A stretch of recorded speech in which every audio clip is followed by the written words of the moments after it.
Então, muito bom dia e muito bem-vindos a todos e a todas.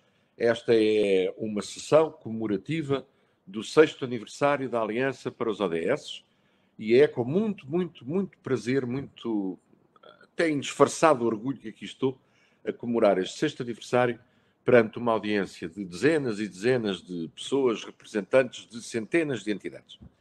É muito gratificante que a Aliança tenha hoje a penetração, a presença e a relevância que tem na sociedade portuguesa e que a partir de hoje nós vamos até procurar lançar em maior profundidade. Eu vou reservar a minha pequena intervenção para mais tarde, uma vez que a doutora Joana Pinto Balsemão, que seria a seguir a mim, tem uma pequena limitação. Ela está em substituição do Presidente da Câmara, que à última hora, e por razões que todos compreenderão, foi impossibilitado de estar aqui pessoalmente, e ela está a substituí-lo. Mas ela mesma já tinha uma sessão marcada para as 9h45, de modo que ela tem que sair às 9h45. E assim, eu passo de imediato a palavra à senhora vereadora Joana Pinto Balsemão, em representação da Câmara de Cascais, para que faça a sua intervenção e regressarei quando ela sair. Obrigado e, doutora Joana Balsemão, é consigo.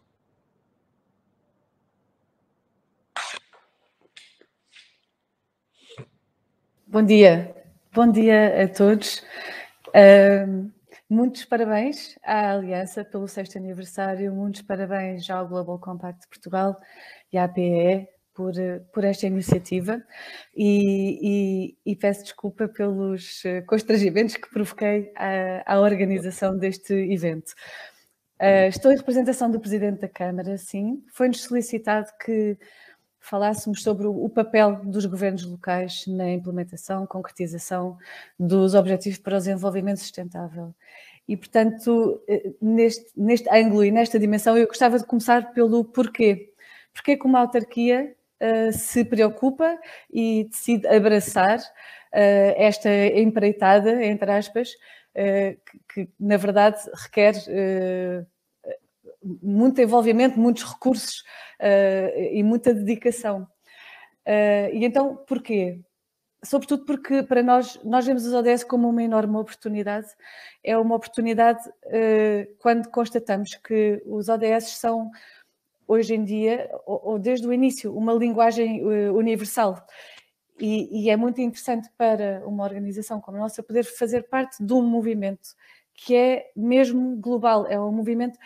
Não há organização pública ou privada, local, regional ou nacional que não saiba o que é esta ferramenta. E eu acho que o termo ferramenta até é redutor, mas agora não se me ocorre outro termo. E além disso, os ODS são, na minha opinião, das ferramentas ou os frameworks, para usar um termo mais inglês, mais consensuais, é provavelmente a ferramenta mais consensual que já foi alguma vez desenhada e ainda por cima estando sob os auspícios das Nações Unidas.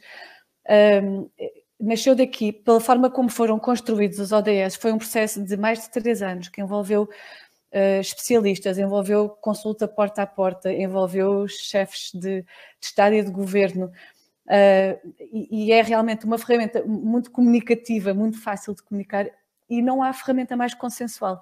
Pronto, para nós é também uma oportunidade, porque através dos ODS nós temos uma forma de olhar para dentro da nossa organização, de nos tirar o pulso, de nos avaliarmos, de melhorarmos como organização. E como organização que presta um serviço público, o nosso objetivo é sempre melhorar. No entanto, somos uma organização que desenvolve atividade em tantos planos, em tantas matérias, que fazia mesmo falta uma ferramenta como esta, como os ODS, para de alguma forma nos ajudar a definir a visão e a cozer todas estas atividades que muitas vezes estão dispersas nos seus vetores muito verticais. Numa segunda fase, e depois de nós fazermos os nossos trabalhos de casa, entre aspas, é também uma oportunidade para contagiar positivamente outros atores do nosso território. E então, eu acho que isto responde ao porquê, pelo menos ao nosso porquê. E também gostava de vos falar do como e dos desafios que temos tido Como é que nós decidimos fazer este caminho dos ODS? Porque as Nações Unidas foram consensuais, encontraram este modelo, esta matriz para, de facto, percorrermos um caminho para chegarmos a objetivos e a 169 metas, mas depois não definiram o como. E o como não é fácil. E tivemos aqui alguns debates internos, há várias formas de abordar os ODS. Nós decidimos fazer uma abordagem que eu não sei se há outras organizações que também tenham usado, que se chama, é uma abordagem de dentro para fora, ou seja, nós queremos a nossa organização a respirar os ODS. É um caminho mais moroso, não há propriamente um manual de navegação, mas nós consideramos que era a abordagem mais eficaz, porque se nós queremos realmente capitalizar todas aquelas oportunidades que eu referi há pouco, não pode ser uma abordagem pela rama, não pode ser uma abordagem levada a cabo apenas por um determinado departamento ou por um segmento da Câmara Municipal. Queremos mesmo que toda a gente respire os ODS. Começámos por fazer ações de formação. O arranque foi em plena pandemia, portanto não foi fácil, acabaram por ter de ser online, mas fizemos 15 sessões que abrangeram todas as áreas temáticas que uma autarquia trabalha, desde a Polícia Municipal até ao Departamento de Mobilidade, passando pela ação social, a educação, o desporto e por aí fora. E nessas ações de formação nós procuramos transmitir não só o que é que são os ODS, porque toda a gente já ouviu falar deles, mas nem toda a gente sabe o que é que são na realidade. Procuramos também tirar o pulso a todos os funcionários, porque melhor do que muitos vereadores, etc., ou diretores, os funcionários que estão no terreno conhecem a realidade de uma forma completamente diferente e procuramos tirar o pulso para perceber onde é que eles achavam que estavam os nossos calcanhares daqueles e as nossas forças. E também conseguimos, através destas sessões, demonstrar o quanto cada área já contribui para os ODS e, portanto, tivemos situações muito engraçadas, como, por exemplo, na sessão com o setor financeiro, no início da sessão, eles estavam até um bocadinho tristes, porque diziam, não, nós não temos nada a ver com isto, infelizmente, e no final da sessão eles constataram que realmente têm, trabalham, através do trabalho que fazem, estão a contribuir de formas diferentes, e mais à frente já vou explicar melhor. A Polícia Municipal pensava que contribuía apenas para o ODS relacionado com a Justiça, acho que é o 16. E no final da sessão constataram que eles contribuem para uma panóplia gigante de ODS, porque ao trabalharem o setor do ambiente, por exemplo, estão a contribuir para ODS relacionados com o ambiente, a ação social e por aí fora. E o resultado não palpável destas sessões, ou não mensurável, foi de facto esta sensação de empoderamento e de orgulho. Não, na verdade, nós já estamos a fazer muito, podemos fazer melhor, mas já estamos a fazer muito. E isto trouxe um sentido de apropriação e de corresponsabilização que foi muito importante para o arranque do processo. Já agora, quando eu referi que tirámos o pulso e procurámos identificar lacunas, as lacunas, os ODS que foram identificados foram o 10, que é a redução das desigualdades, e o 11, que cidades e comunidades sustentáveis. Estes foram os dois ODS que os funcionários da Câmara, de forma geral, consideraram que requeriam mais trabalho, mais investimento da nossa parte. Depois iniciámos o processo de localização, que é extremamente desafiante, e por ser desafiante e ser um caminho novo que está a ser trilhado internamente, nós começámos com pilotos e estamos a trabalhar com 4 áreas concretas, por exemplo, a mobilidade é uma delas, e sentamos a nossa equipa, a ODS, que já agora está sediada no Departamento de Ambiente, mas constitui-se apenas como o motor, o coordenador do processo ODS na Câmara. Nós não queremos que ODS seja igual a temas ambientais, ODS tem que ser respirado por toda a estrutura. Então, a nossa equipa senta-se com uma equipa de cada uma destas áreas piloto e estamos a definir os diferentes indicadores e a forma de monitorização para as respectivas metas destas áreas temáticas. Depois disto, depois da formação e do início do processo de localização, sentimos que já estávamos em condições de lançar alguns instrumentos esses que não fazia sentido lançar sem as pessoas estarem devidamente sensibilizadas. Então lançámos o Visto ODS, que significa que todas as propostas que vão à reunião de Câmara têm de indicar para quais ODS é que estão a contribuir. E as propostas que vão à reunião de Câmara percorrem todo um caminho dentro do universo municipal e, portanto, é muito interessante notar como cada interveniente comenta, ajusta e por aí fora, porque já estão dentro do assunto. Isto não fazia sentido implementar antes da formação, seria só para inglês ver. Esta nova metodologia permite-nos também agora olhar para as reuniões de Câmara e ver estatísticas que nos indicam, por exemplo, no mês de julho de 2021, os ODS que estiveram mais realçados nas decisões que foram tomadas em reuniões de Câmara foram relacionados com a área da saúde, por exemplo, o ODS 3, e com a erradicação da pobreza. Naturalmente, depois, olhando para a conjuntura, percebe-se vivemos um tempo pandémico que tem consequências sociais, portanto faz sentido que naquele período, de facto, tenha havido um reforço de decisões políticas relacionadas com essas temáticas. Outro instrumento foi passarmos a relacionar os ODS com toda a gestão financeira e isto foi uma ideia do Departamento Financeiro, não foi uma ideia nossa. Na sequência da ação de formação, aquela ação de formação na qual eles pensavam não temos nada a ver com ODS. E, portanto, eles trouxeram-nos esta ideia e agora todos os exercícios de prestação de contas e de contratação pública têm também uma equivalência ao ODS e isto vai-nos permitir extrair conclusões interessantes. O Presidente da Câmara quer mesmo que a organização respire ODS e em março vamos ter um congresso municipal. Os congressos municipais envolvem todos os funcionários e vamos ter um dia e meio só dedicado a este tema, também com muita interatividade e exercícios participativos. Em julho, se tudo correr bem, vamos a Nova Iorque, espero que presencialmente, se não será digitalmente, ao High Level Political Forum, apresentar o nosso relatório local, voluntário local, no qual vamos explicar o que é que foi a estratégia, ODS em Cascais, a implementação e já os resultados da localização daqueles 4 projetos piloto. Em simultâneo estamos inseridos na plataforma ODS local, que é uma parceria do CNADSCO, a Observa e a Universidade de Lisboa, o ICS e o TUADAPT, e isto permite-nos também estar ao lado de outros municípios e partilhar indicadores e podermos comparar-nos uns com os outros, mas também afinarmos conjuntamente esses indicadores, além de haver também uma partilha de boas práticas da sociedade civil. Terminando, esta sessão, ou pelo menos esta parte da sessão, é focada no papel dos governos locais.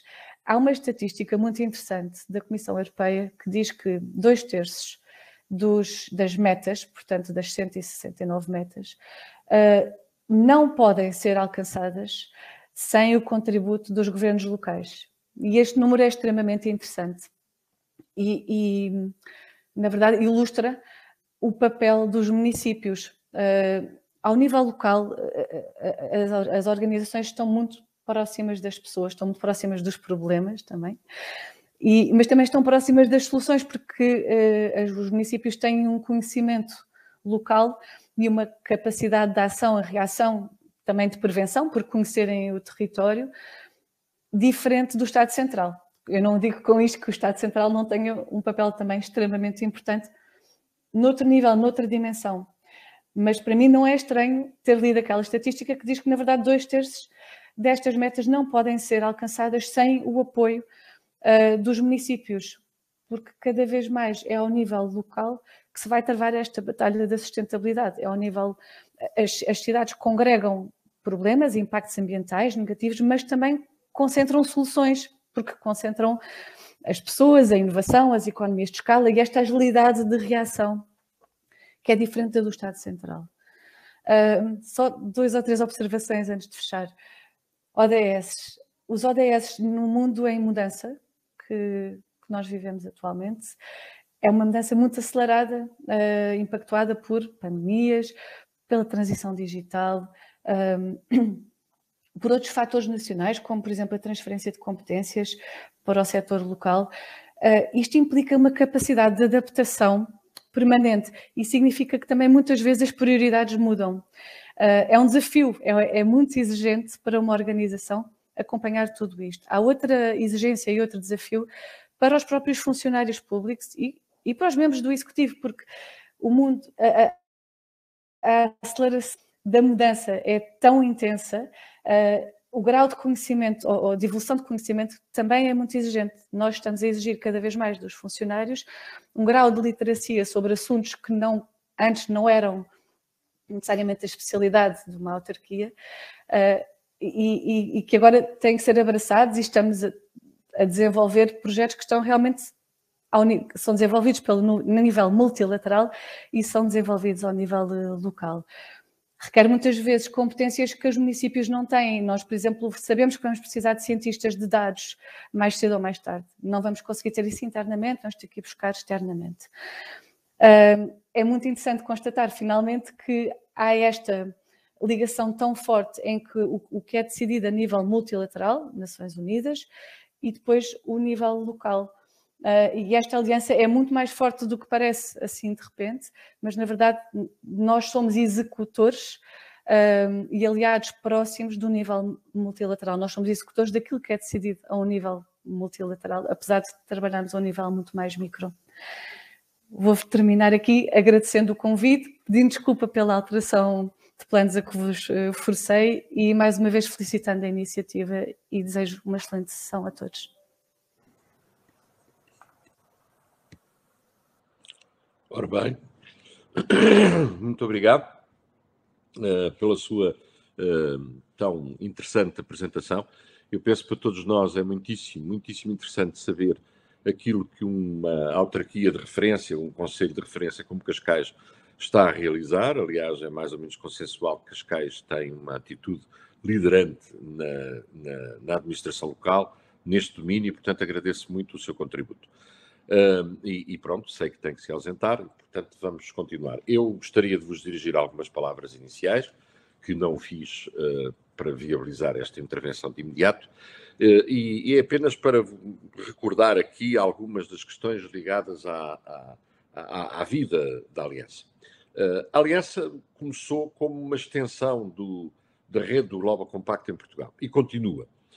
No entanto, nos últimos 2-3 anos, tem havido a entrada neste domínio da Agenda 2030, aliás, ainda bem, e como a doutora Joana Balsemão sublinhou, de todo o mundo. Nesse todo o mundo há duas entidades particularmente relevantes para nós e que nós seguimos de perto. Uma é a ISO, como viram no filme inicial. A ISO é a grande organização produtora de standards a nível mundial. Tem um peso enorme. Há mais de 26 mil normas ISO a regular a nossa vida e é uma entidade em paralelo com as Nações Unidas, mas trabalhando na sua área específica, produzir standards. Os standards foram colocados ao serviço da Agenda 2030 e a ISO está a desenvolver standards que vão ajudar a concretizar os ODS, nomeadamente na área da economia circular, das finanças sustentáveis e outras, das compras, por aí fora. Portanto, a Aliança deverá, no futuro, do meu ponto de vista, também seguir com atenção o que é a produção da ISO, e nós estaremos cá para difundir por todos os membros da Aliança e embaixadores essa informação. Outra entrada de grande relevância para nós aqui em Portugal é a União Europeia. A União Europeia, como todas as outras organizações, demorou um pouco a reagir, já vinha de trás toda uma estratégia de economia verde, mas especificamente a Agenda 2030 e ODS demorou mais um pouco. Mas neste momento estão para sair, ou já estão no terreno, uma série de referenciais europeus que poderão ser de enorme importância para nós. Por exemplo, o novo quadro comunitário de apoio vem com exigências claras ao nível da economia digital, sem dúvida, mas também da sustentabilidade, do relatório, da evidência de relatório de sustentabilidade, até recomendando-se modelos ESG, portanto, uma coisa já mais sofisticada, e que irão condicionar a prioridade que é atribuída a este ou àquele projeto. Mais uma vez, nós, quer na APE, quer no Global Compact, procuramos responder a esse desafio e queremos que a Aliança seja um dos elementos de difusão de informação e de apoio às organizações em geral, não apenas às empresas, a todas as organizações que potencialmente poderão querer candidatar-se a fundos do quadro comunitário de apoio e, portanto, poderão necessitar de apoio ao nível desta execução da Agenda 2030 e dos ODS e também da sua evidência em relatórios. Tudo isto faz com que haja uma maior exigência sobre as organizações e o nosso papel é responder a isso. Portanto, a ideia que temos para a Aliança é de lançar uma nova vaga organizativa. Neste 6º aniversário, parece-me a altura própria de lançar uma nova vaga de organização na Aliança. Para isso, procurei brevemente uma nova lista de responsáveis para a gestão da Aliança, que deverá ter uma maior consolidação enquanto organização autónoma. É uma organização, neste momento, informal, deverá, muito provavelmente, se assim for entendido pelos seus membros, continuar como tal, apoiada pela APE, como já acontece com a rede do Global Compact, mas ganhar projetos próprios. Ninguém está interessado em ser mais chefe disto, ou mais líder daquilo, ou mais presidente do outro, ou mais diretor daquilo outro. Porque, na realidade, o que importa não é quem exerce os cargos, mas sim que projetos é que são postos à disposição dos membros da Aliança para que eles possam, por sua vez, levá-los para as suas organizações ou usufruir do conhecimento partilhado, aliás, como a doutora Joana Balsemão sublinhou. Portanto, este 6º aniversário marca aquilo que é o arranque de uma nova etapa para a Aliança.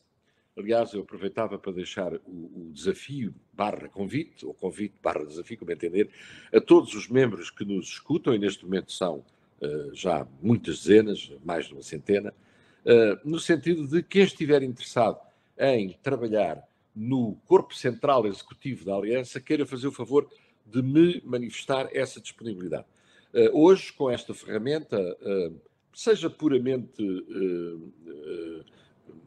em vídeo, portanto, em transmissão vídeo, ou, como provavelmente será no futuro, em formato híbrido, é muito mais viável para pessoas que de outra maneira não podiam participar, quer porque se encontram longe de Lisboa, quer porque têm limitações de tempo ou de deslocação, mas hoje não. Hoje é muito fácil participar nestes organismos e nós necessitamos de mais gente para distribuir tarefas, para colocar missões, para, no fundo, dar à Aliança um novo propósito. Esse é o grande termo dos nossos dias.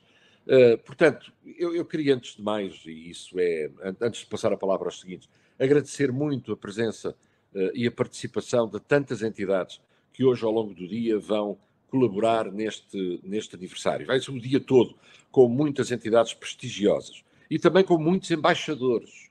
Os embaixadores são a nossa arma secreta. O embaixador é a participação individual de pessoas nos Objetivos do Desenvolvimento Sustentável e também eles vão ter aqui uma apresentação durante a tarde do que nós chamamos pitch, ou seja, pequenas intervenções gravadas que permitirão testemunhar o que estão a fazer e também colocar o seu propósito, as suas intenções para o futuro. Teremos também uma cerimónia protocolar, que eu reputo de muito importante, que é a cerimónia de agradecimento a uma extraordinária mulher que dirigiu uma área muito importante dos nossos trabalhos aqui na APE, a área da conciliação, e teremos também, como não podia deixar de ser, não é uma cerimónia, mas um ato de boas-vindas às novas organizações e novos embaixadores que se juntam à Aliança e se juntam a este grande desígnio de colocar Portugal na linha da frente da Agenda 2030 e dos ODS. Aliás, mais uma vez sublinho com muito prazer que a Câmara de Cascais estará presente no próximo High Level Political Forum, onde a comunidade internacional recebe os relatórios, quer dos Estados-membros, como Portugal fez já em 2016, quer das entidades locais, quer de outras entidades da sociedade civil, que vão evidenciar aquilo que estão a fazer e como estão a colaborar nestes grandes desígnios de ninguém ficar para trás, combatermos definitivamente e fortemente e eficazmente as alterações climáticas, criar, no fundo, o mundo que todos queremos, que é aquilo que a Agenda 2030 apela. Portanto, sem mais delongas, eu gostaria muito de chamar à participação a nossa próxima oradora, que é a doutora Clara Raposo, presidente do ISEG. O ISEG, como todos sabem, a Escola de Economia e Gestão, e nossa caríssima embaixadora e amiga. Portanto, é com muito gosto, com muito prazer também e com expectativa das suas palavras que lhe passo a palavra. Ulisses. Muito bem. Não sei se já me estão a ver, espero que sim. Eu estou, portanto. É o principal, quando o nosso presidente da Aliança ODS Portugal consegue ouvir, já não é nada mal. Então, muito bom dia a todos e muitos parabéns uma vez mais pela organização desta conferência anual. É para mim, como o presidente da Aliança acabou de mencionar, é para mim de facto uma honra ser embaixadora desta Aliança ODS e simultaneamente também estar à frente de uma instituição de ensino superior que está a fazer também um caminho muito interessante nesta matéria e também é membro da Aliança ODS. Eu, para esta nossa conversa, não é? Que no fundo tem como objetivo falar aqui um bocadinho do papel da academia, eu preparei uma apresentação.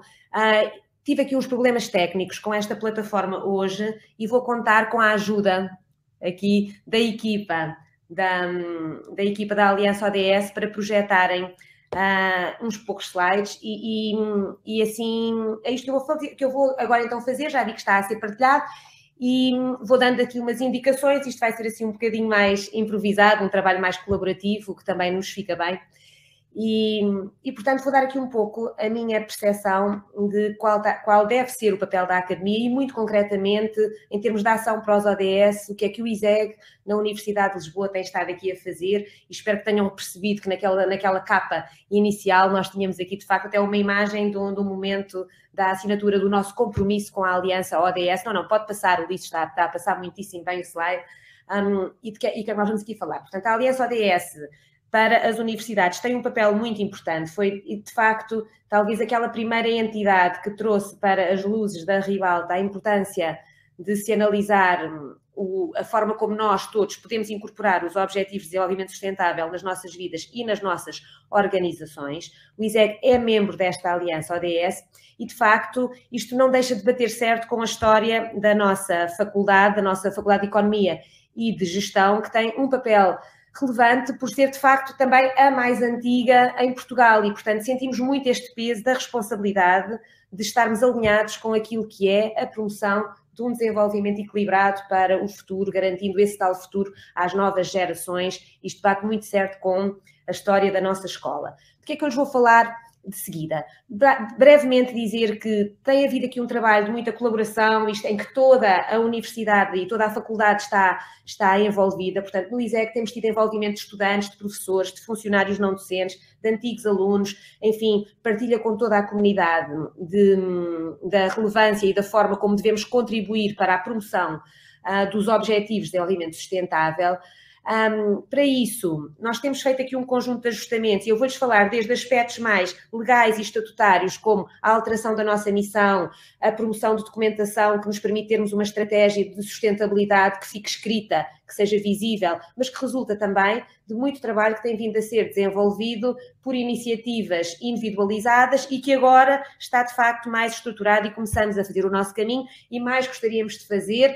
E se esta pandemia não nos tivesse aqui assolado, ainda mais desenvolvimentos teríamos do que aqueles de que vou falar aqui a seguir, nas áreas que são as mais relevantes para os contributos da academia, não é? Que tem a ver com a promoção de conhecimento que esteja alinhado com o desenvolvimento sustentável, assim como no ensino e no contacto com a sociedade. Ora bem, queria apenas dar aqui uma nota de que foi exatamente esta semana, pode parecer um assunto de não muita relevância, mas no fundo demos ao trabalho de alterar os estatutos do ISEG e de os republicar em Diário da República para explicitarmos, não é? Os nossos estatutos já de facto reconheciam explicitamente o respeito pela ética, pela responsabilidade social, e tivemos o cuidado de fazer neste último ano uma atualização para que seja considerado aqui explicitamente também o nosso respeito pelo desenvolvimento e promoção do desenvolvimento sustentável. Podemos passar ao próximo slide, em que basicamente nós temos aqui um reconhecimento que é dito desde o dia número 1 em que chega o primeiro estudante, em que nós acreditamos que esta qualidade de vida das próximas gerações vai de facto depender dos desafios sustentáveis que temos hoje à nossa frente, e que este é um momento já de ação e não apenas de observação e de diagnóstico de um conjunto de situações que temos de atacar e que temos de alterar. Passando ao próximo, só para dar aqui uma ideia que tudo isto é relativamente fácil de encaixar numa universidade quando temos uma forte cultura de solidariedade, de colaboração. Portanto, o ISEG é uma escola que tem um elemento naturalmente de competição e de vontade, de ambição de todos os nossos estudantes, os nossos professores terem bons resultados e muito sucesso, mas há toda uma cultura de colaboração e de trabalho em equipa, com muita visão diferente, não é? É uma escola de grande pluralismo e temos esta missão de promover as nossas mentes abertas, estas mentes abertas, estas open minds fazem aqui parte do nosso ADN. Esperamos nós para um mundo melhor, e até pus aqui umas reticências. Só passando ao próximo slide, só para lhes dar uma ideia muito, muito, muito simples, de que antes de eu ser presidente do ISEG, já aqui era professora, e utilizávamos aqui o lemazinho que aparece em baixo, esse Open Minds for a Changing World, que tinha a ver com a necessidade de termos boa capacidade de pensar, de raciocínio, de estarmos abertos, de não sermos assim quadradões, e promovermos um pouco essa ideia no pluralismo que caracteriza a academia e a nossa escola. Em concreto, voltar atrás, por favor, Ulisses. E tínhamos esta perspectiva para um mundo que está em mudança. E a determinada altura resolvemos alterar para um mundo melhor, como aparece no segundo elemento que ali temos, no sentido de isto não é só estarmos a observar o mundo em mudança, é darmos a noção de que queremos de facto ter aqui um contributo para um mundo melhor. E a determinada altura isto começou a tornar-se um chavão, que é algo que se pode tornar um risco quando discutimos assuntos como os ODS, e portanto decidimos alterar isto mais recentemente para uma mensagem um bocadinho mais de ação, um bocadinho com talvez até um bocadinho mais de agressividade no bom sentido, com aquela noção do grab the future, ou seja, isto não é só dizer, isto não é só observar, temos de ter a noção de que temos de contribuir e avançar aqui nesta matéria. Avançando então, Ulisses, que é o meu colaborador aqui, número 1, não vou gastar aqui muito tempo neste slide e no seguinte, só para dizer que para além de termos a missão e a visão do ISEG, genericamente, para todas as nossas atividades, resolvemos também criar uns elementos de visão e de missão associados especificamente às áreas de sustentabilidade, com um enfoque especial também em questões ambientais que nem sempre aparece tão explicitamente mencionado na academia, a não ser em faculdades especificamente nessas áreas, e portanto alterámos aqui um bocadinho a nossa lógica para termos toda uma documentação e uma visão mais alinhada explicitamente também para temas da sustentabilidade. Continuando, e no próximo slide, para além desta, e desenvolvemos então esta missão, e tudo isto faz parte de um documento que é a nossa Estratégia para a Sustentabilidade 2030, na qual definimos aqui um conjunto de eixos de ação mais específicos, em que temos diferentes equipas a trabalharem e a recolherem informação e a promoverem novas medidas na educação ou no ensino, digamos assim, na investigação, no nosso próprio campo, no nosso espaço físico, com a relação com a comunidade e em termos de transparência também na forma como nós funcionamos. Continuando, desenvolvemos então os tais elementos que têm a ver com a nossa estratégia e política de sustentabilidade, avançando, e para aqui no sentido de explicitarmos os nossos objetivos enquanto universidade, em termos de, nas nossas áreas de intervenção, analisarmos e revermos o modelo económico que estamos a promover e a ensinar e a estudar, a forma como as empresas são geridas e também a forma como incluir os temas muito urgentes de sustentabilidade ambiental nas nossas atividades. E seguindo em frente, para que isto tudo funcione, temos de ter uma colaboração de todos na nossa escola. Portanto, a Linha Branca encontra-se ali este plano de ação que foi desenvolvido com colaboração de todos. Isto começou muito antes da pandemia. Nestes últimos tempos é mais difícil pôr as pessoas a trabalharem umas com as outras e a envolverem-se nestas atividades, mas de facto, como já tínhamos iniciado o nosso trabalho antes, temos envolvimento da nossa presidência, do ISEG, aqui toda a equipa da direção, de todas as pessoas que têm dado contributos para a definição dos tais 5 eixos e também uma pessoa responsável, um Chief Sustainability Officer, que vai coordenando todas estas atividades. Seguindo em frente, para o próximo. Temos, portanto, estes 2 documentos essenciais, a Estratégia de Sustentabilidade e um documento muito mais breve com a Política de Sustentabilidade, que, com base na análise que nós fizemos do trabalho que o ISEG tem desenvolvido desde sempre e particularmente na última década, e a forma como esse trabalho de investigação e de ensino se relaciona com os diferentes ODS, tendo em conta que somos uma universidade, resolvemos agora chamar a atenção de toda a nossa comunidade para uns tantos ODS que aqui aparecem explicitados neste slide, que são aqueles nos quais queremos fazer um maior investimento, digamos assim, nos próximos tempos, achando que são muito relevantes para uma escola que forma os economistas e os gestores do futuro. Continuando, então, para lhes dar aqui um bocadinho uma ideia de como nós temos funcionado, portanto, houve uma promoção inicial da ideia de incluirmos os ODS em toda a nossa atividade e de documentarmos isso e para que estejamos todos mais conscientes desta matéria. Eu promovi já aqui há 3 anos e tal a criação dos nossos ISEG Champions para os ODS, e com estes ISEG Champions, basicamente para cada um dos ODS, nós recrutámos, digamos assim, professores, estudantes, funcionários do ISEG e fizemos aqui um conjunto de atividades para perceber em que é que nós de facto estamos interessados, o que é que nós de facto fazemos, e criámos aqui uma equipa interessante com esta equipa STG no ISEG, que de facto foi quem deu o arranque inicial a toda a nossa atividade. Continuando. E para além de termos feito estes encontros e antes de recolhermos aqui um conjunto de informação, também pedimos a opinião aos nossos professores, já em fase de pandemia, fizemos um questionário, etc., para termos também a noção da percepção que eles têm, por comparação com os dados que nós também recolhemos e com a análise de dados que fomos fazendo. E, de facto, há uma percentagem muito significativa de pessoas que já consideravam estes ODS muitíssimo importantes e que até mostraram bastante vontade de trabalharem mais estes temas. Continuando. Em termos de investigação do ISEG nos últimos anos, temos feito aqui uns estudos que são um estudo que é atualizado, que é anualmente, com a colaboração de os nossos alunos de mestrado. Portanto, são alunos de mestrado que nos seus trabalhos finais, que durante o tempo que estão connosco, acabam por fazer esta pesquisa e esta análise dos contributos que o ISEG tem dado na área de investigação para os diferentes ODS, só para terem aqui uma ideia em termos de publicações científicas, que é aí o primeiro círculo que aí temos, não é? Depois também em termos de teses de mestrado, doutoramento, etc. Relacionamos cada trabalho científico que nós aqui vamos desenvolvendo com os diferentes ODS que aqui aparecem, também recorrendo ao Power BI, à tecnologia e à análise de dados para nos ajudar a fazer esta análise e depois verificamos com mais cuidado. Continuando, para terem aqui uma ideia também, não é? Quando fizemos a análise pela primeira vez, tínhamos muito mais outputs do que estávamos à espera de ter e depois olhamos para a forma como os outputs se distribuem pelos diferentes ODS, o que nos ajuda a caracterizar um bocadinho melhor a nossa escola, para nos conhecermos a nós próprios em termos de os nossos interesses de investigação, para que áreas é que estão mais conduzidos, persistir nesse e eventualmente detectar algumas áreas em que costumamos trabalhar menos e nas quais se calhar queremos trabalhar mais. Continuando, por favor. Também agregámos estes ODS em termos dos 5 Ps e verifica-se de facto que, sendo nós uma faculdade de Economia e Gestão, é nos temas, nos ODS agregados na prosperidade, depois no das pessoas, etc. Vamos vendo a lógica do nosso trabalho associado às diferentes prioridades que têm a ver com aquilo que é a nossa missão também de formar os melhores e melhor intencionados e capacitados economistas e gestores para a próxima década.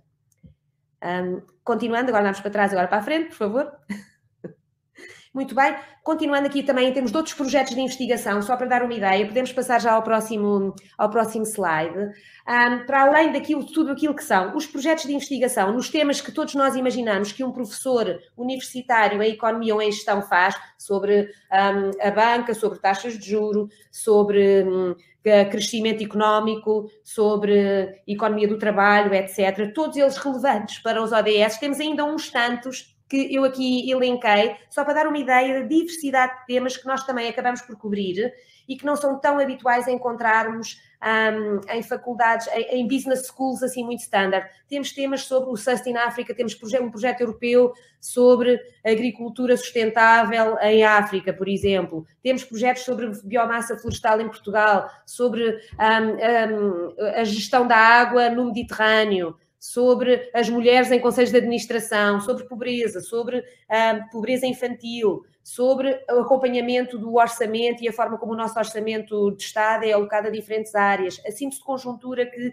todos os meses vamos produzindo no grupo de análise económica para nos ajudar a ver como é que a nossa economia vai evoluindo, etc. Há muitíssimo trabalho, muito variado, que de facto com o enquadramento dos ODS nos ajuda a sistematizar e a compreender em que áreas é que queremos de facto fortalecer o nosso trabalho e até a tornar mais relevante trabalho e áreas de investigação de alguns docentes que aqui há uns anos seriam mais marginais, digamos assim, por estudarem temas que não eram tão mainstream e que hoje em dia são muitíssimo valorizados, diria eu. Continuando, no que diz respeito à educação, ao ensino, podemos continuar sim para o próximo slide, por favor. Acho que também é muito importante nós salientarmos que em toda a formação que nós damos aos nossos estudantes, licenciaturas, mestrados, doutoramentos, na formação executiva, portanto, formação ao longo da vida, tem havido um cuidado enorme em criarmos novos cursos que abordem muito explicitamente estes temas. E, por exemplo, nós temos já vamos há 12 anos com este curso da gestão da sustentabilidade, esta pós-graduação, que é um sucesso, que tem sofrido muitíssimas transformações. E mais recentemente criámos também 2 cursos assim mais de formação executiva, também com muito sucesso. Uma Corporate Journey, a Sustainability Corporate Journey, para qualquer organização frequentar e ver que caminho é que terá de fazer para se alinhar com estes ODS, e também na área financeira, que é uma área particularmente forte também aqui na nossa escola. Temos também particular expertise nesta área das finanças sustentáveis, que até foram mencionados ali um pouco, de certa forma, pela Joana Balsemão na intervenção anterior. Esta Sustainable Finance, temos um curso em que temos também com colaboração da APE, por exemplo, temos também aqui muita intervenção do setor financeiro e não só, na análise da melhor forma de financiamento. Tivemos também um curso que vamos repetindo e que está aberto não só a toda a comunidade do ISEG, mas também a qualquer pessoa que participasse de fora. Esteve aberto o ano passado e vamos fazer novas edições, um curso em formato online, sobre os serviços dos ecossistemas e a forma como isto se relaciona com a economia e as finanças. Portanto, relacionar melhor, desmistificar a relação entre natureza, economia, finanças, enfim, passos muito importantes que estamos aqui a dar. Continuando para o próximo slide. Criámos também novos cursos de mestrado totalmente dedicados à sustentabilidade, digamos assim. Este nosso Masters in Management foi desenhado em 2019 e foi lançado em 2020, estamos na segunda edição. É um mestrado em gestão, é um mestrado em gestão, e em que todas as áreas da gestão têm de abordar os temas da sustentabilidade, ou seja, as minhas finanças têm de ser sustentáveis, a contabilidade tem de incluir o reporting destas áreas da sustentabilidade, etc. E vamos vendo, e temos aqui o exemplo do mestrado em contabilidade, lá está, em que conseguimos ver no plano curricular que temos cadeiras em que estes temas são abordados. O próprio MBA do ISEG foi bastante redesenhado e uma das streams novas que nós aqui criámos tem de facto a ver com preparar estes gestores para os temas da sustentabilidade e do desenvolvimento sustentável. Continuando, por favor. Penso que também gostaria de salientar a relevância de termos aqui a criação deste Sustainable Finance Knowledge Center, um centro de conhecimento na área das finanças sustentáveis, uma vez que nós, de facto, também não vamos conseguir fazer uma enorme transformação das nossas economias, das nossas empresas, da nossa administração pública, etc., sem termos quem nos ajude a perceber que mecanismos de financiamento ou como analisar o grau de sustentabilidade do financiamento que é utilizado durante este processo de transformação da economia. E, portanto, podemos avançar também para o próximo slide. O nosso Sustainable Finance Knowledge Center tem uma estrutura em que nós tentamos, de facto, cobrir aqui várias áreas, desde a área regulatória, ajudar também empresas que se aproximem de nós, que queiram saber como é que podem atravessar esse caminho, PMEs, etc., e com muita relação também com o setor financeiro. Enfim, para este curso acaba por nascer um pouco na sequência do lançamento da formação de Sustainable Finance, que tem tido muitíssimo boa recepção no mercado, quer em grandes empresas, quer em pequenas, quer no setor financeiro, e, portanto, vimos que tínhamos aqui, de facto, capacidade, um corpo docente já mais experimentado nesta fase, com capacidade para nos ajudar com investigação, com trabalhos aplicados nestas áreas. Continuando, então. E, claro, nada disto se consegue fazer sozinho e estando fechados para o mundo. Isto também é um papel importante da universidade. E as nossas parcerias são muito importantes nesta matéria, e gostaria, de facto, de as salientar no próximo slide. Portanto, desde a Aliança ODS, mas também dentro destas iniciativas que têm uma relação mais direta com as Nações Unidas, eu gostaria de salientar a importância que já vem de há muitos anos, de o ISEG também participar, ser membro do PRME, dos Principles for Responsible Management Education, que faz com que nós tenhamos mais formação, mais envolvimento com esta iniciativa e que também tenhamos de produzir um relatório de 2 em 2 anos em que fazemos o resumo e a análise de toda a nossa atividade, como é que ela está enquadrada nestes princípios de gestão, de educação responsável para a gestão, também nesta iniciativa no GRLI, também, enfim, para uma Global Responsible Leadership Initiative, como é que nós formamos líderes responsáveis. Portanto, isto para nós não é novo, é algo que faz parte do nosso ADN. E fica aqui também um exemplo de um conjunto de outros parceiros que nestes últimos tempos, neste último ano, se juntaram a nós ou a quem nós nos juntamos para podermos, de facto, promover melhor as nossas várias áreas, como a Euronext, por exemplo, e a Embaixada Britânica em Lisboa, que também tem um conhecimento especial pelo avanço que o UK tem na área de finanças sustentáveis. Temos feito aqui um conjunto de parcerias e iniciativas importantes que nos têm levado a participar, por exemplo, no COP26, a ter aqui uma iniciativa e uma visibilidade também diferente nessa matéria, também internacionalizando mais a nossa intervenção. E para concluir só aquilo que nós vamos fazendo, não é? Temos aqui vários passos, mais desenvolvimentos, não é? Para irmos reforçando estas várias áreas. Ainda não temos produzido o nosso relatório de sustentabilidade, tem sido, de facto, muito difícil trabalhar e fazer tanta coisa em tão pouco tempo durante uma pandemia, mas este ano teremos o nosso primeiro relatório de sustentabilidade, as iniciativas para melhorias no nosso campus. O nosso campus é aqui muito bonito, aqui no centro de Lisboa, tem uma área mais histórica, outra mais moderna. A contratação pública muitas vezes também complica essas regras, a rapidez com que conseguimos fazer algumas alterações, mas de facto também temos introduzido e estamos a introduzir muitas melhorias em termos de sustentabilidade no nosso próprio campus e somos sempre um palco que gosta de receber qualquer iniciativa nesta área. E por fim, nem é preciso passarmos os próximos slides, também nas nossas redes sociais temos feito muitíssima comunicação e divulgação destes temas e agradeço muito, ninguém controlou o meu tempo, portanto devo ter cedido. Muito obrigada a todos. Muito obrigada. Muito obrigado nós, professora Clara, como está? Eu fico muito agradecido, mais uma vez, pelo seu contributo. Aliás, fiquei cheio de orgulho de ver aí uma quantidade de coisas, como o PRME, as referências todas que fez à forma como o ISEG trabalha e também, muito particularmente, às finanças sustentáveis, que estão a ser aqui na APE um dos grandes eixos de nossa atuação. Uma vez que seguimos a norma ISO, que está a ser elaborada, aliás, a partir precisamente do Reino Unido, da British Standards Institute, e onde uma boa parte da nossa atividade hoje se exerce. Bem, muitíssimo obrigado a si, Clara, e passo agora ao professor Filipe Duarte Santos. O professor que está envolvido com a Aliança, de que é embaixador desde o primeiro dia, é também o presidente do Conselho Nacional de Ambiente e Desenvolvimento Sustentável. E uma personalidade que dispensa qualquer tipo de apresentação, porque eu não acredito que haja alguém ligado à sustentabilidade em Portugal que não conheça o professor Filipe Duarte Santos. Portanto, a palavra é sua, muito gosto, muito obrigado pela sua participação é consigo. Muito bom dia, Dr. Mário Parra da Silva, e começo por agradecer o convite e por felicitar a Aliança ODS Portugal por tudo aquilo que tem feito e por este 6º aniversário. Tem sido um trabalho muito importante de ligação às empresas, de criar estes embaixadores, que são, penso, um conceito muito importante, e também as ligações internacionais que esta aliança tem com as Nações Unidas e com outras instituições através do mundo neste processo global.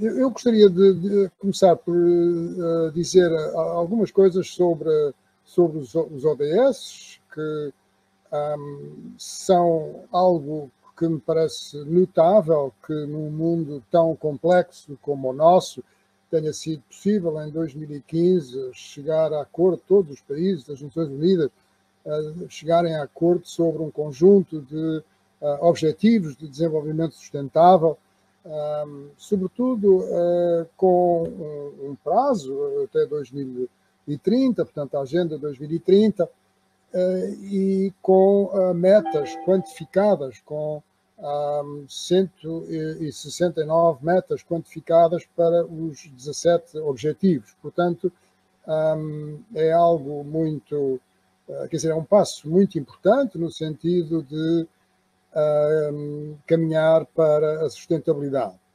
E permitam-me também fazer uma muito breve menção ao conceito de desenvolvimento sustentável numa perspectiva mais histórica, para lembrar que o conceito de desenvolvimento sustentável é um conceito bastante recente. É um conceito que tem 35 anos. Foi enunciado no âmbito das Nações Unidas pela primeira vez no relatório Brundtland, em 1987, e é um conceito que revela uma certa preocupação com o futuro. Há, evidentemente, uma atitude otimista em relação ao futuro, mas também uma certa, enfim, um certo cuidado sobre o nosso futuro. E numa perspectiva histórica é interessante nós pensarmos que o futuro foi olhado de formas muito diversas na história da humanidade. Até a Revolução Industrial, o futuro, bom, era enquadrado, era, enfim, ele estava presente, evidentemente, nas pessoas, mas através de uma visão religiosa, de uma visão, muitas vezes, que tinha a sua componente escatológica, não é? Quer dizer, enfim, o domínio da cristandade, o julgamento final, etc. E, portanto, digamos que o progresso era algo que, enfim, poderia haver, mas não era uma coisa que se falava muito. O progresso é um conceito recente, é um conceito que nasceu com a Revolução Industrial e com também, enfim, naquele período do iluminismo e da Revolução Francesa, etc. E portanto, durante séculos, ficou a ideia de que o futuro podia ser sempre melhor, nós podíamos construir um futuro melhor para todos. Portanto, havia progresso científico, tecnológico, político, social, havia progresso em todas estas áreas e era um progresso ilimitado, não é? Quer dizer, e no fundo, a certa altura, há esta, digamos, esta preocupação que nasce, como digo, há cerca de 35 anos e que sobre o desenvolvimento, sobre um desenvolvimento que fosse sustentável. E, portanto, a ideia de sustentabilidade desse desenvolvimento. No fundo, a ideia de que, digamos, que o nosso bem-estar, a nossa prosperidade económica não fosse, de algum modo, prejudicar a prosperidade económica e o bem-estar das gerações futuras. E, portanto, é esta preocupação futura que, hoje em dia, enfim, tem uma expressão mais forte, preocupação sobre o futuro, e que, no fundo, em certos aspectos, traduz o facto de que temos uma população mundial crescente e temos um planeta finito. E, portanto, temos que compatibilizar estes dois factos. Evidentemente que não é fácil, é um desafio muito grande, mas é um desafio que se pode resolver, enfim, na minha maneira de ver. E penso que muitos de vós que estão a ouvir também estão convencidos que isso é possível e que a Agenda 2030 das Nações Unidas, dos Objetivos de Desenvolvimento Sustentável, dos ODS, tem um papel fundamental neste processo. E, bom, como foi dito, como já foi dito pela doutora Joana Balsemão, a nível local, as autarquias têm um papel fundamental, portanto, quer dizer, digamos que é um processo multinível, não é? Quer dizer, tem um nível das Nações Unidas, depois tem o nível no caso de grande parte da Europa, tem o nível da União Europeia, depois tem o nível nacional e, finalmente, tem o nível local.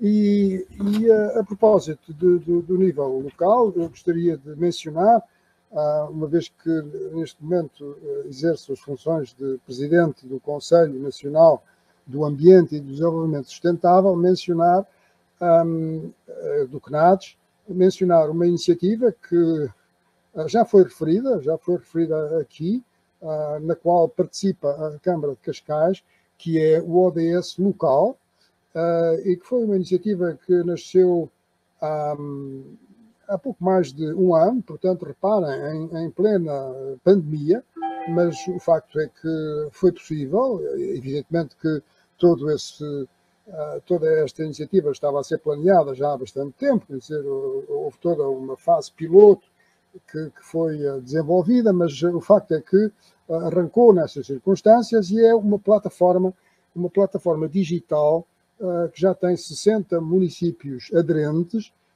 e o objetivo é estabelecer uma ponte entre a Agenda 2030 e a sua concretização, destes objetivos a nível dos municípios. Portanto, é uma oportunidade para os municípios darem a conhecer as boas práticas que têm relativamente aos vários objetivos e também apresentarem quais são as metas, qual é a distância que estão em relação às metas. É uma plataforma muito fácil de aceder, é uma plataforma que tem já uma centena de utilizadores registados e 20 mil visitantes por mês, e tem uma série de indicadores que permitem acompanhar toda a atividade notável que muitos municípios estão a fazer no sentido de estabelecerem as metas, de terem objetivos quantificados a nível autárquico para atingirem essas metas dos 17 Objetivos do Desenvolvimento Sustentável.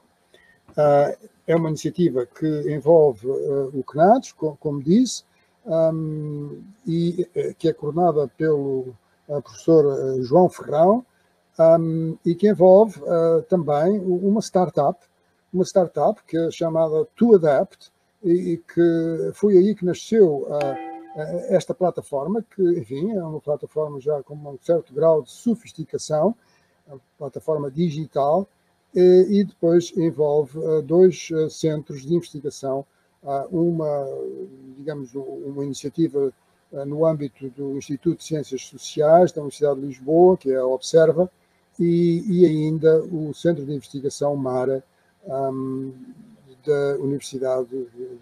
das duas universidades públicas de Lisboa. E agora, enfim, ia falar um pouco sobre um dos Objetivos de Desenvolvimento Sustentável, o 13, e foi isso que me foi sugerido fazer, que é o objetivo da ação climática.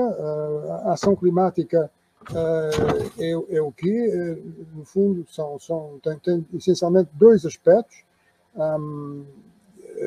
É o aspecto da mitigação e o aspecto da adaptação. A mitigação é a palavra técnica, mas, enfim, é aquela que está a ser usada e que é usada no âmbito das Nações Unidas para a redução das emissões de gases com efeito de estufa que são lançadas para a atmosfera. E a adaptação como a palavra indica, adaptarmos às alterações climáticas, procurarmos minimizar os efeitos adversos das alterações climáticas através de políticas e medidas nos vários setores que são afetados, que têm impactos das alterações climáticas. No fundo, outra forma de conceptualizar é criar maior resiliência a este processo que está em curso e que é uma consequência inadvertida, digamos assim, do nosso modelo energético.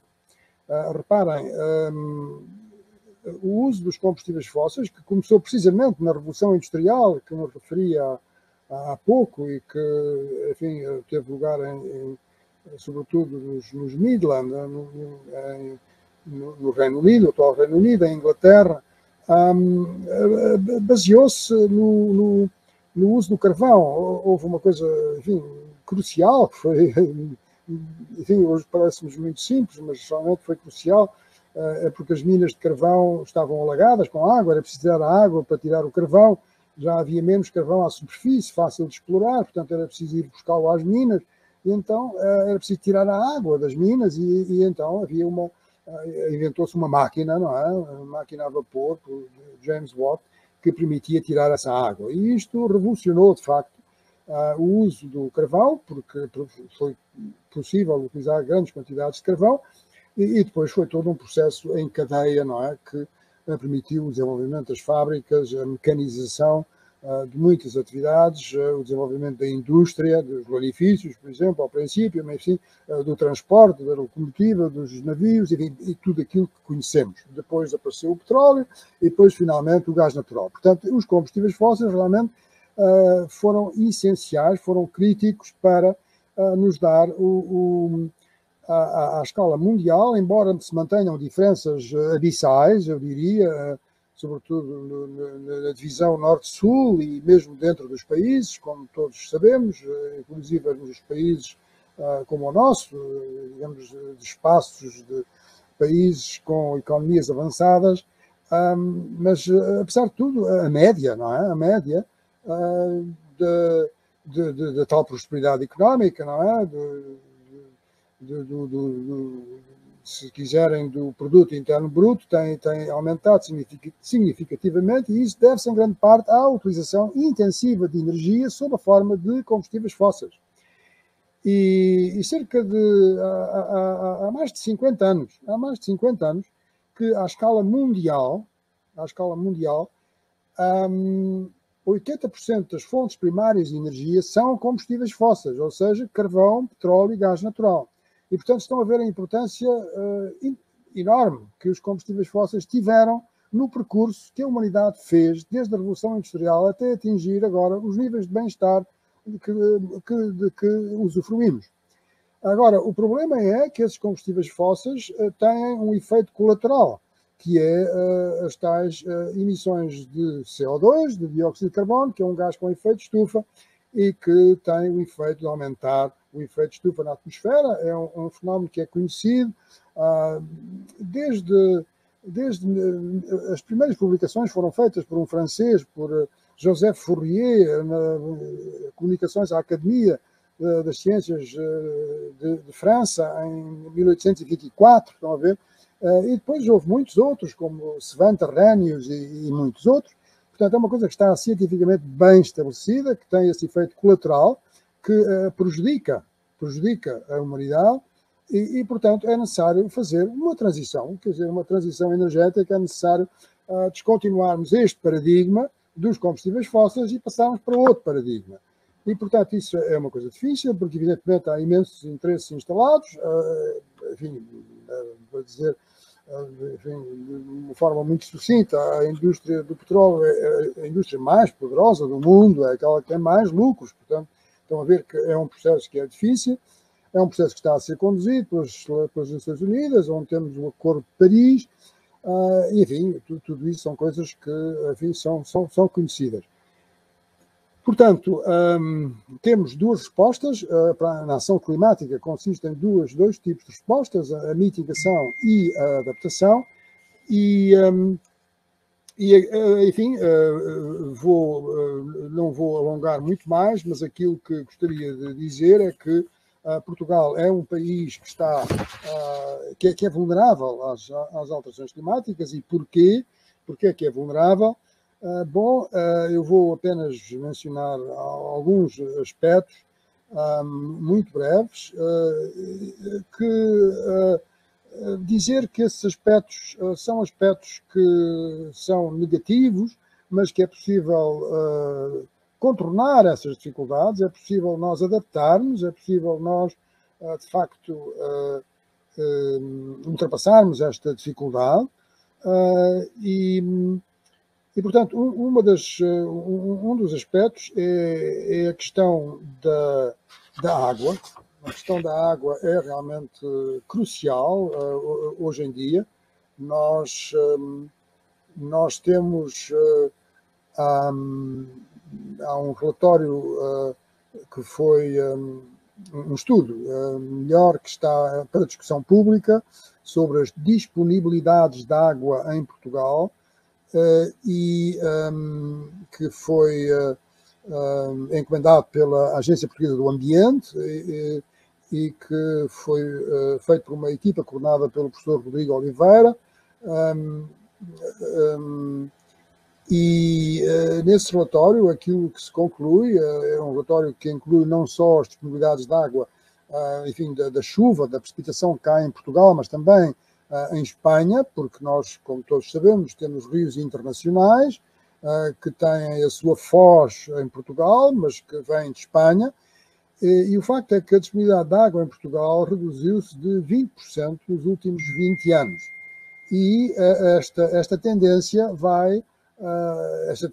atribui-se às alterações climáticas, é uma coisa que está muito bem documentada, não é apenas Portugal, é também Espanha, é todo o sul da Europa, é a região do Mediterrâneo, é sobretudo todos os climas de tipo Mediterrâneo, como seja a Califórnia, como seja o sul da África, grande parte do sul da África, a parte também do sul da Austrália, enfim, várias regiões do mundo com essa característica, com este tipo de clima, portanto, temos este problema. Este problema é um problema que não é, digamos, é um problema que me parece muito, muito importante. Se podemos dizer isto de outra maneira, que é dizer que as secas estão-se a tornar mais frequentes. Neste momento há realmente uma seca em Portugal.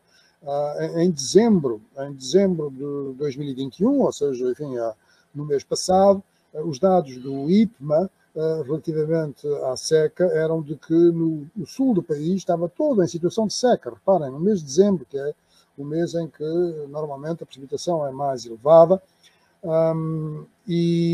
portanto, 33% do território no sul de Portugal em situação de seca fraca, 49% em seca moderada e 18% em seca severa. E há muitas barragens, sobretudo as barragens do Rio Mira e do Rio Sado, que estão muitíssimo baixas. E, portanto, é necessário nós adaptarmos a estas novas condições. Aquilo que é importante, parece-me, nós debatermos a nível nacional é a importância de criarmos novas disponibilidades de água. Evidentemente que é fundamental gerirmos bem a água que temos, a água não só superficial, mas também dos aquíferos. Mas é também muito importante nós conseguirmos ter novas disponibilidades de água. Mas então como é que se consegue ter novas disponibilidades de água? Bom, é um conceito que tem sido muito falado e também muito debatido, que é a economia circular. Mas agora a economia circular aplicada à água, ao recurso água. E, portanto, o que se pode fazer é reciclar as águas residuais urbanas para certos fins, não é? Para certos fins. E hoje em dia, com a tecnologia que está disponível, podem-se fazer um tratamento primário, secundário, terciário. Portanto, um tratamento muito mais eficaz em termos de despoluir a água e de lhe retirar as bactérias, enfim, todos os agentes nocivos que existem na água. O facto é que esta nova disponibilidade da água já está a ser utilizada por vários países, por exemplo, para dar um exemplo concreto, em Espanha, é atualmente líder neste processo de tratamento e utilização das águas residuais urbanas para uso no regadio. 17% da água utilizada no regadio em Espanha já é água residual urbana com tratamento terciário. E noutros países ainda é mais elevado, na região do Mediterrâneo, como seja o caso de Israel, onde chega a 86%. Em Portugal tem ainda uma expressão pequena, de 2%, está a ser feito.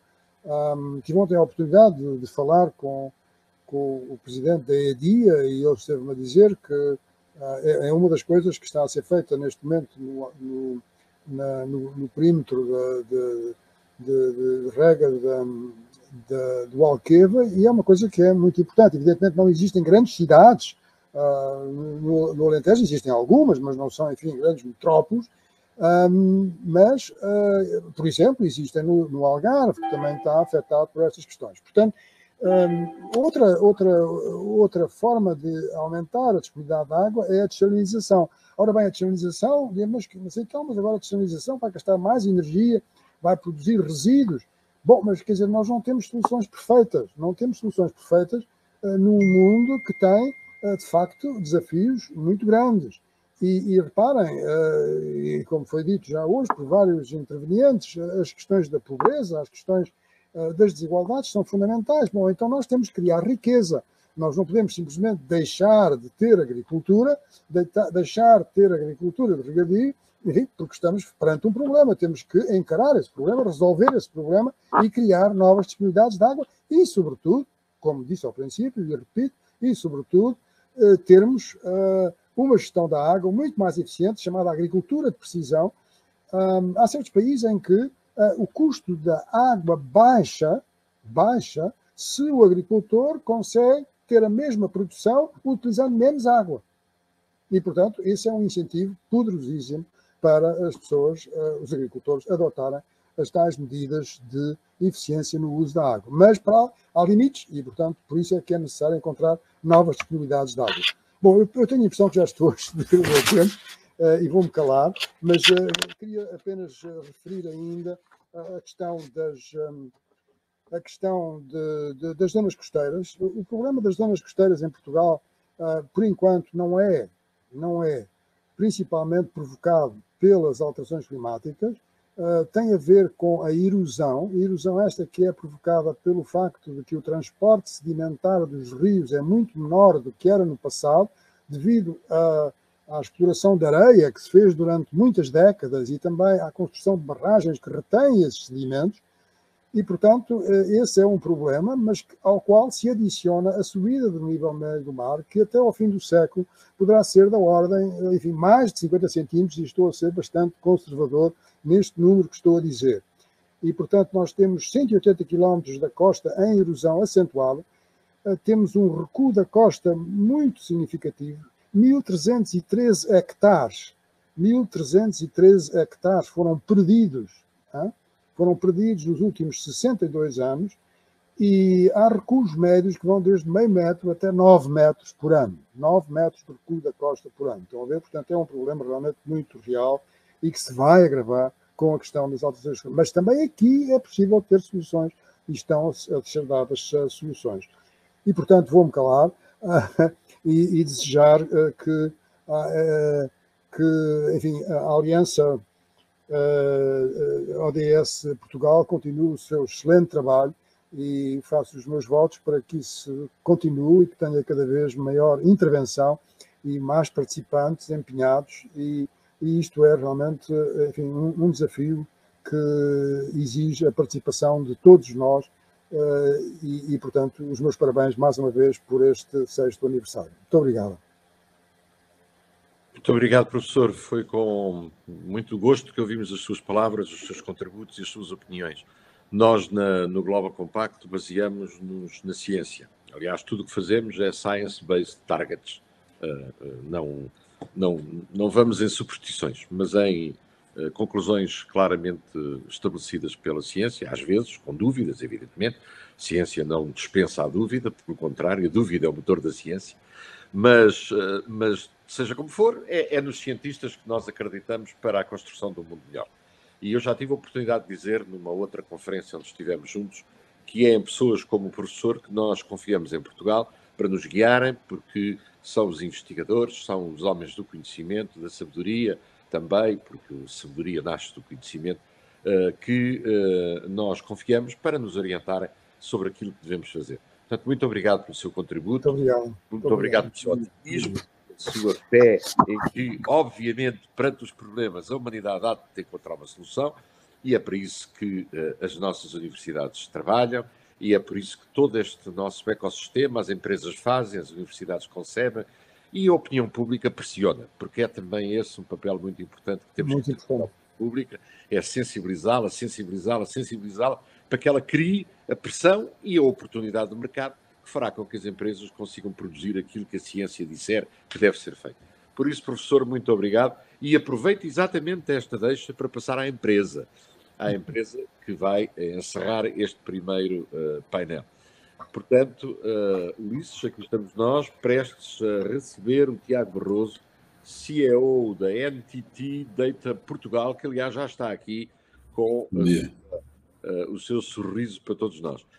Tiago, o palco é seu, muito obrigado, bem-vindo. Eu dispenso as apresentações porque estou pressionadíssimo pelo tempo e tenho uma agenda complicadíssima, mas quem quiser saber mais, vai à internet, escreve NTT, Data, tal, e fica a saber tudo sobre a sua empresa. De qualquer modo, penso que nos vai apresentá-la, não vai? Portanto, bom dia. Sim, bom dia. Bom dia. Durante a minha intervenção também explico, partilho a visão da NTT Data. Começava por cumprimentar todos aqueles que possam estar a assistir a este evento e deixava um agradecimento e uma saudação à Global Compact Network Portugal por esta iniciativa e mais uma vez pela comemoração do 6º aniversário da Aliança ODS Portugal. A NTT Data, enquanto multinacional, é signatária do United Nations Global Compact e em Portugal temos também muito orgulho de fazer parte do Global Compact Network Portugal e a sustentabilidade, no fundo, é desde há muito parte integrante daquilo que é a nossa estratégia corporativa. Neste sentido, é um prazer, enquanto responsável da NTT Data Portugal, estar aqui a partilhar aquilo que é a nossa visão e os nossos contributos enquanto empresa para o alcance dos Objetivos de Desenvolvimento Sustentável. E dividiria a minha intervenção em dois eixos. Um primeiro relativo à questão de como a transição digital pode impactar positivamente a concretização dos objetivos da Agenda 2030 e um segundo em que procurarei partilhar aquilo que é o nosso próprio contributo enquanto empresa, a título exemplificativo daquilo que também as organizações privadas podem e devem fazer enquanto contributo para o desenvolvimento de um mundo mais sustentável e mais saudável para todos nós. Indo para o primeiro ponto, como é que a tecnologia pode impactar aquilo que são os objetivos da Agenda 2030? Eu, como responsável de uma consultora no domínio das tecnologias de informação, faço, por inerência, parte do grupo daqueles que são muito otimistas quanto à capacidade de mudança e de transformação que a transição para o digital pode e deve trazer para o alcance dos objetivos da Agenda 2030. Hoje assistimos a uma panóplia de tecnologias que entram no seu estado de maturidade, inteligência artificial, IoT, o 5G que está a aparecer, realidade virtual, o no-code programming que vai permitir a pessoas sem conhecimento de tecnologias de informação desenvolver elas próprias algumas aplicações informáticas, enfim, há aqui uma panóplia enorme de tecnologias que entram na sua fase de maturidade e neste sentido aquilo que se antevê é que a próxima década, deste ponto de vista, seja uma década com uma transformação maior do que aquela que assistimos nos últimos 20 anos. E, portanto, há aqui um potencial de mudança e um potencial de acelerar transformações através da tecnologia muito grande e, nesse sentido, há um potencial também enorme de aproveitamento desse potencial de transformação e desse potencial de mudança para aquilo que são os objetivos de desenvolvimento sustentável. Esta transformação pelo digital deve, por um lado, servir o propósito da eficiência, da otimização do negócio e da transformação da atividade das organizações, mas também o propósito da melhoria da qualidade de vida das pessoas, de criarmos um mundo mais inclusivo e mais próspero. Portanto, a tecnologia e as tecnologias de informação em particular e a transição para o digital pode e deve ter este duplo papel do ponto de vista daquilo que é o desenvolvimento das organizações e um desenvolvimento para um mundo mais sustentável. Esta também é a nossa visão enquanto companhia, sendo que a nossa missão passa por ajudar as organizações através da tecnologia e, portanto, desenvolvendo soluções que possam acelerar a sua transformação e que possam acelerar a sua transformação para um negócio delas próprias mais sustentável, e é esse o nosso propósito enquanto companhia.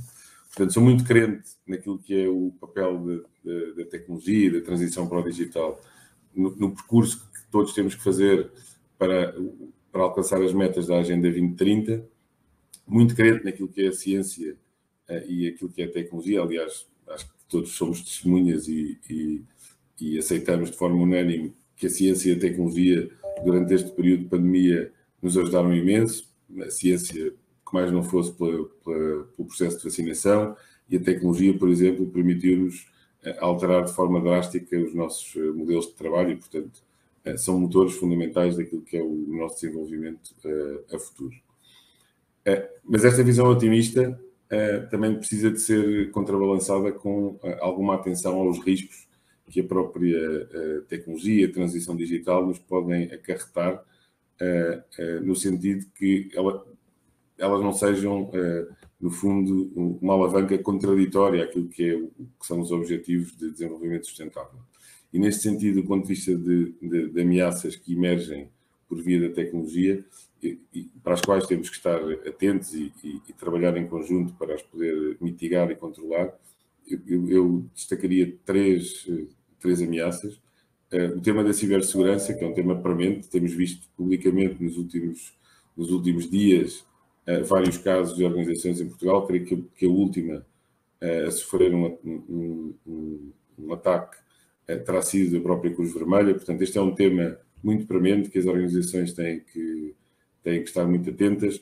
Passa muito por consciencializar cada um de nós, mas também por investir neste domínio da cibersegurança. E este é um tema com o qual temos que saber lidar a futuro e que requer atenção e investimento e a nossa atenção. Num segundo plano, referiria o tema relativo à ética na inteligência artificial. Este é um tema muito complexo que nos vai ocupar durante muitos anos, à medida que as soluções e os sistemas assentes em inteligência artificial forem evoluindo e forem cada vez mais capazes. Sendo um tema muito, muito complexo e sem resposta, eu diria, imediata, é um tema que também nos deve cuidar do ponto de vista da atenção a que lhe devemos dar. É um tema para o qual temos que ir refletindo ao longo do tempo e criando uma ética para um contexto que em parte ainda desconhecemos. E neste sentido partilhava, por exemplo, aquilo que nós, enquanto companhia a nível mundial, fazemos neste domínio. Nós próprios temos profissionais que desenvolvem soluções assentes em inteligência artificial e, neste sentido, criámos um código de conduta interno que é público, mas que é, em primeira instância, dirigido aos nossos profissionais, que estabelece algumas balizas daquilo que deve ser a sua conduta enquanto construtores de soluções assentes em inteligência artificial, e creio que esta é uma boa prática que poderá ser seguida por outras organizações e até construída depois em modo mais partilhado e em parceria entre organizações que trabalham neste domínio.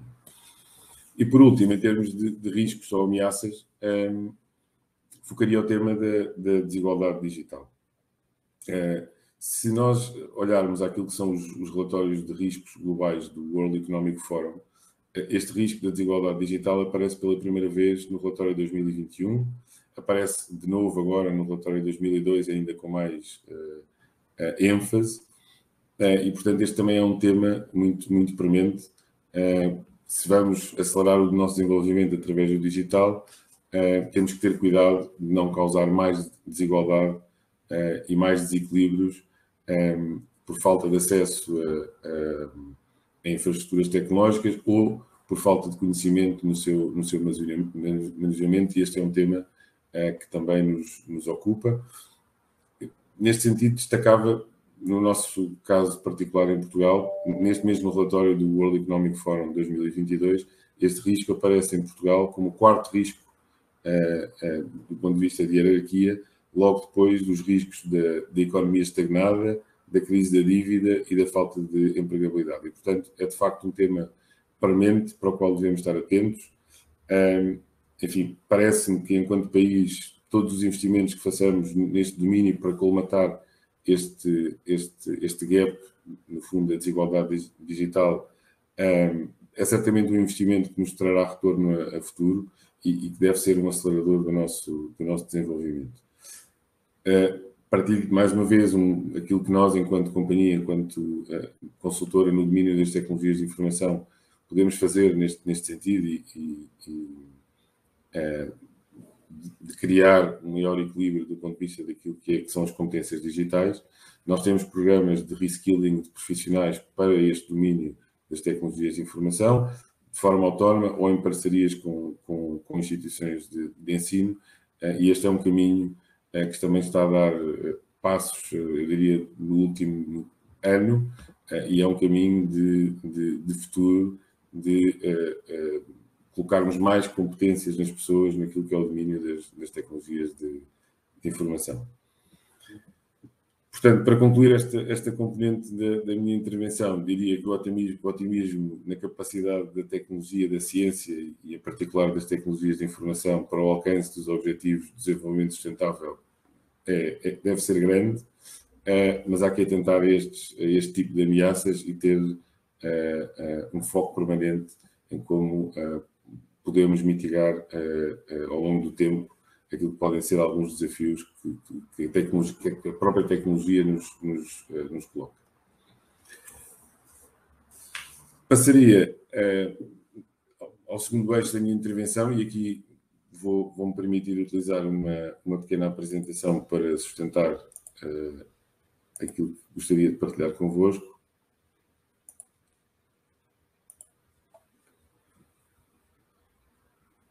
Penso que já estará. Perfeito. A NTT Data é uma empresa multinacional à escala global. Temos uma estratégia muito assente naquilo que é o desenvolvimento sustentável desde há vários anos. Há 5 anos consecutivos que estamos presentes no Dow Jones Sustainability Index, e isto, no fundo, traduz muito aquilo que é o nosso esforço de ter uma estratégia assente naquilo que é o desenvolvimento sustentável. Esta estratégia, eu diria que se divide em dois grandes pilares: um pilar de governança corporativa à escala global e depois um pilar daquilo que são os programas locais de cada operação, com práticas e iniciativas que possam contribuir para o desenvolvimento sustentável. Temos um conjunto de ODS muito bem definido que achamos que devem ser a nossa prioridade de atuação enquanto companhia, porque acreditamos que é neste tipo de ODS que podemos aportar mais valor, e, portanto, há aqui um enquadramento global a que segue depois aquilo que é um programa local de cada operação, e é este programa local centrado em Portugal que eu gostaria de partilhar convosco, do ponto de vista daquilo que é a nossa ação, os nossos contributos para a nossa comunidade. É este eixo que a mim também mais me entusiasma, e é este eixo que também entusiasma, diria, as mais de 1.400 pessoas que dia a dia trabalham no contexto da NTT Data em Portugal e que nos exigem cada vez mais, e este parece-me um ponto muito relevante, porque os colaboradores das empresas exigem isso às empresas, que nos exigem, e bem, um contributo cada vez mais ativo neste domínio. E, portanto, partilhava aqui alguns exemplos daquilo que tem sido o nosso esforço, do ponto de vista da redução do impacto ambiental. Nós, enquanto empresa, sendo um prestador de serviços e não tendo, diria, uma estrutura industrial produtiva, o nosso impacto ambiental direto acaba por não ser assim tão acentuado, mas, em todo o caso, temos uma série de iniciativas internas de redução daquilo que é a nossa pegada de carbono. Partilhava também aquilo que é a nossa preocupação e esforço com a diversidade e inclusão, diversidade de talento, ambiente inclusivo, é este o nosso mote neste contexto. Partilhava, por exemplo, aquilo que tem sido o nosso esforço na paridade de género nos quadros da companhia, no domínio das tecnologias de informação. Isto em si mesmo é um desafio. Diria que temos tido resultados muito positivos neste sentido. Hoje em dia temos mais de 40% de mulheres naquilo que são os quadros de gestão da companhia, e isso deixa-nos muito, muito orgulhosos da capacidade de ir evoluindo no domínio da tecnologia para um contexto empresarial mais inclusivo e que promove, na verdade, aquilo que é a diversidade. Um eixo também muito importante, que é o da sensibilização dos nossos stakeholders, e aqui em particular dos nossos colaboradores. Temos uma série de iniciativas, promovemos talks com pessoas de fora que nos vêm comentar e falar de diversos temas. Referia, por exemplo, a Catarina Barreiros, que esteve connosco em algumas destas talks, enquanto eminência naquilo que é o tema da sustentabilidade, tem desenvolvido projetos muito, muito interessantes. Recordo-me de uma talk destas sobre a compostagem, que teve muita aderência dos nossos colaboradores e que foi muito, muito bem recebida. E por último, neste eixo da sensibilização, comentava aqui este último ponto que aparece na minha apresentação, relativo às reuniões do Comitê Executivo da companhia nas instalações de algumas organizações que apoiamos. Portanto, nós decidimos passar a fazer algumas reuniões executivas da companhia nas instalações de diversas organizações que apoiamos, e isto teve um impacto tremendo na organização, para dentro da organização, e devo-vos confessar que foi algo que me surpreendeu, como é que uma coisa tão simples acaba por pode ter um impacto tão grande naquilo que é a consciencialização coletiva de uma empresa para um propósito, neste caso, o propósito da sustentabilidade.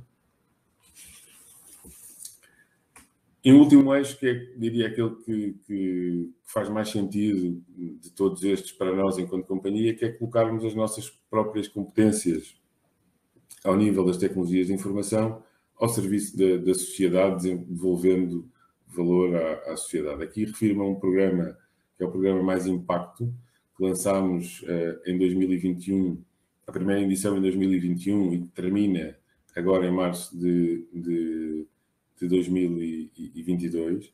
É um programa em que, em parceria com a Salesforce, implementamos de forma pro bono soluções de software, neste caso para a gestão dos clientes destas organizações, ou até para a gestão da angariação de fundos destas organizações. E são projetos que, no fundo, contribuem para a digitalização daquilo que são as nossas organizações de caráter social, e enche-nos muito de orgulho poder contribuir com aquilo que são as nossas competências para o desenvolvimento e para o crescimento e para a capacitação destas organizações. No caso do BCSD, que todos conhecem, no qual nós também somos signatários, desenvolvemos uma plataforma, um portal em torno da Carta de Princípios, onde as diferentes empresas podem, no fundo, dar corpo àquilo que são os KPIs de cumprimento das metas objetivo, e, portanto, é mais um exemplo de como colocamos ao serviço da sociedade aquilo que são as nossas competências de desenvolvimento de soluções tecnológicas. Aqui um exemplo mais curioso de um apoio, mais uma vez em parceria com o fabricante de software, neste caso com OutSystems, de apoio à Nelson Mandela University, em que desenvolvemos uma app para apoiar a população, para sensibilizar a população sul-africana do ponto de vista daquilo que são os sintomas mais relevantes para os cancros mais prevalentes nesta região. Portanto, é um exemplo diferente de como a tecnologia pode contribuir também para um mundo mais equilibrado e mais inclusivo, mesmo em regiões com mais dificuldades do ponto de vista de acesso à tecnologia. Focava também este tema dos workshops de robótica e programação, no fundo, aquilo que é o apoio a crianças desfavorecidas na sua introdução à tecnologia. Este é um programa que, com a pandemia, sofreu aqui um bocadinho um revés pelas dificuldades naturais de juntarmos crianças no mesmo espaço físico, mas este ano pensamos que voltamos a ter condições para o relançar e neste contexto é aqui também uma iniciativa muito importante. Acreditamos nós naquilo que pode ser o nosso contributo. E por último, partilhava um vídeo que espero que seja inspirador daquilo que é a nossa visão enquanto companhia, uma empresa cada vez mais sustentável e que apoia a transformação das organizações com tecnologia responsável e inclusiva. E espero que o vídeo seja inspirador neste sentido. A body can't work without a heart. The strength of our heart lies in its values, in the purpose to build a better world.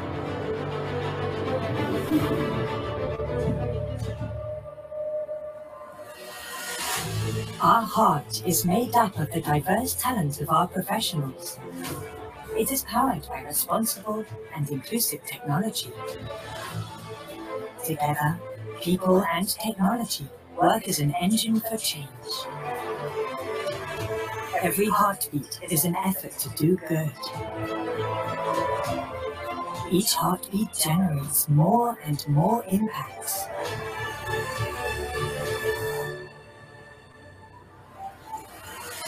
Our heart beats for the environment, innovating in new technologies that protect it from threats.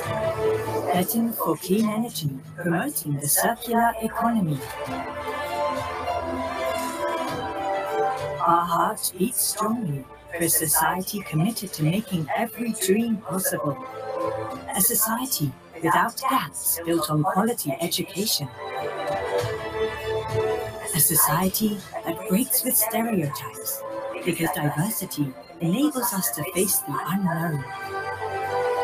Our heart is led by a model of governance that ensures transparency and value creation for all. A heart committed to digital rights and ethical artificial intelligence.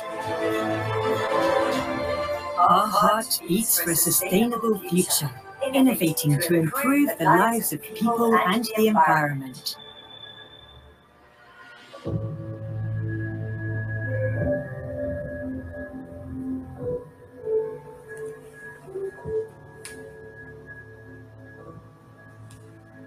Our heart beats for you.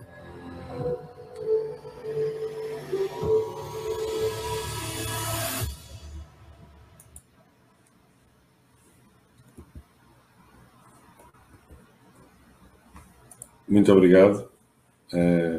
Desejo a todos um resto de uma ótima conferência. Muito obrigado, Tiago. Muito obrigado. Fiquei encantado. Até porque eu estou, por outro lado, a participar também nesse movimento da ética para a inteligência artificial. Havemos de falar sobre isso, porque é um tema que interessa muitíssimo aqui a nós e a Aliança vai com certeza envolver-se nesse grande desígnio. Eu acho que é por aqui, é pela tecnologia, é pelo digital que nós vamos construir um mundo novo, com um paradigma de consumo diferente, mais assente nas experiências e menos na posse, mais na vivência e menos na detenção de coisas e na compra de coisas e por aí afora. Mas isso é outro tema. Obrigadíssimo.